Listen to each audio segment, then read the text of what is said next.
आज़ाद कश्मीर पाकिस्तान का इंटीग्रल हिस्सा। ये जो इंटीग्रल हिस्सा है पाकिस्तान का आज़ाद कश्मीर, अभी इसका एक हिस्सा हमारे ज़ेर इंतज़ाम है और जो मकबूजा कश्मीर है वहाँ के लोग आज़ादी की जदोजहद कर रहे हैं। आज़ाद कश्मीर के बारे में आपको मैं बताता चलूँ कि पिछले 77 साल से आज़ाद कश्मीर के अवाम नहायत पुरअमन तरीके से और बड़ी ही आप कह लें कि एक पुरसकून माहौल में अपनी ज़िंदगी गुजार रहे हैं। अमन व अमान के हवाले से और दीगर मामलात के हवाले से आज़ाद कश्मीर से कभी कोई शिकायत जो है वो सामने नहीं आई।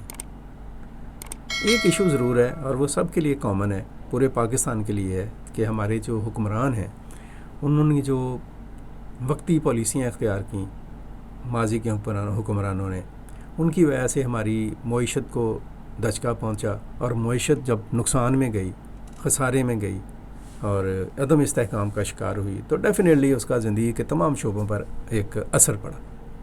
गुर्बत में इजाफ़ा हुआ, महंगाई में इजाफ़ा हुआ, बेरोज़गारी बढ़ी और बहुत सारे मामला जो उनसे हैं वो डिस्टर्ब हुए और ये डिस्टर्बेंस पाकिस्तान के सारे हिस्सों में महसूस की गई।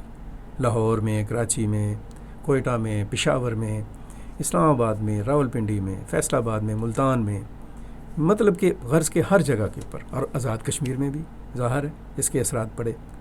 तो आज़ाद कश्मीर के लोगों ने इस पर प्रोटेस्ट किया, उनका जायज़ हक़ है और उस प्रोटेस्ट को कबूल भी किया गया, तस्लीम भी किया गया और एक स्पेशली उन्हें फैसिलिटेट किया गया इस सेंस में कि उनको सब्सिडी दी गई 23 अरब रुपए की। उनके बिजली के बिल्स को बहुत ही बाउंड किया गया, जैसे 3 से 6 रुपए के दरमियान और 7 से 10 रुपए के दरमियान कमर्शियल और 3 से 6 रुपए के दरमियान डोमेस्टिक बिल का बिजली का बिल। आटा सस्ता कर दिया गया 50 रुपए किलो, हम पहले भी ये बात कर रहे हैं। तो ये जब मुतालबात मंजूर हो गए हैं तो कश्मीर के अवाम अब ये चाहते हैं कि वो अपनी मामूल की ज़िंदगी में वापस जाएँ, पुरअमन तरीके से अपनी रोज़ी, अपना रोज़गार जो है उसको हसूल करें।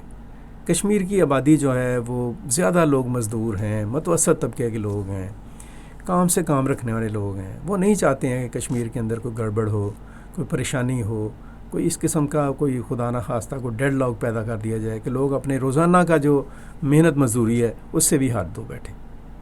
बिल्कुल भी कोई आम कश्मीरी ऐसा नहीं चाहता। कश्मीरियों की बड़ी तादाद इस बात पर खुश है कि उन्हें आटा बिजली की शक्ल में एक सस्ती एक सब्सिडी मिल गई है और 23 अरब रुपये की वैसे भी सब्सिडी मिल गई है और कश्मीरियों को हम वैसे भी हर तरह से फैसिलिटेट करने की कोशिश करते हैं पाकिस्तान जो है। लेकिन इन हालात में एक अवामी एक्शन कमेटी है वहाँ पे जो बज़ाहिर तो ये दावा करती है कि वो गैर सियासी है और अवाम के मुतालबात को लेकर सामने आ रही है, लेकिन हकीकत क्या है? हकीकत ये है कि समझ नहीं आ रही कि वो कभी कोई बात करती है, कभी कोई बात करती है, आए रोज़ लोगों को सड़कों पर लाने की कॉल देती है।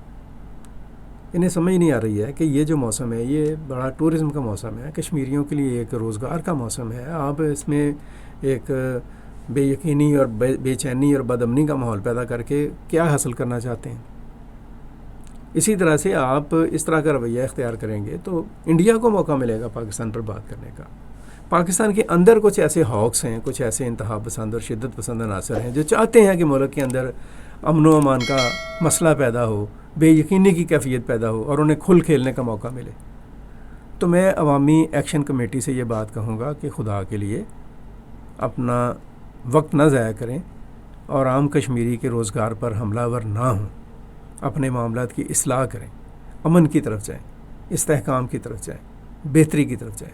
अगर कोई जायज़ मुतालबा है तो उसको जायज़ तरीके से सामने रखें। बेवजह और बेसूद एहतजाज का रास्ता इख्तियार करके कश्मीर के पुरअमन माहौल को ख़राब करने के बजाय अवामी एक्शन कमेटी से इस्तदा है कि वो होश के नाखुन ले और ऐसा रास्ता इख्तियार करे जिसमें अमन हो, इस्तेहकाम हो और कश्मीर के अवाम की बेहतरी और फलाह जो है मुमकिन हो सके।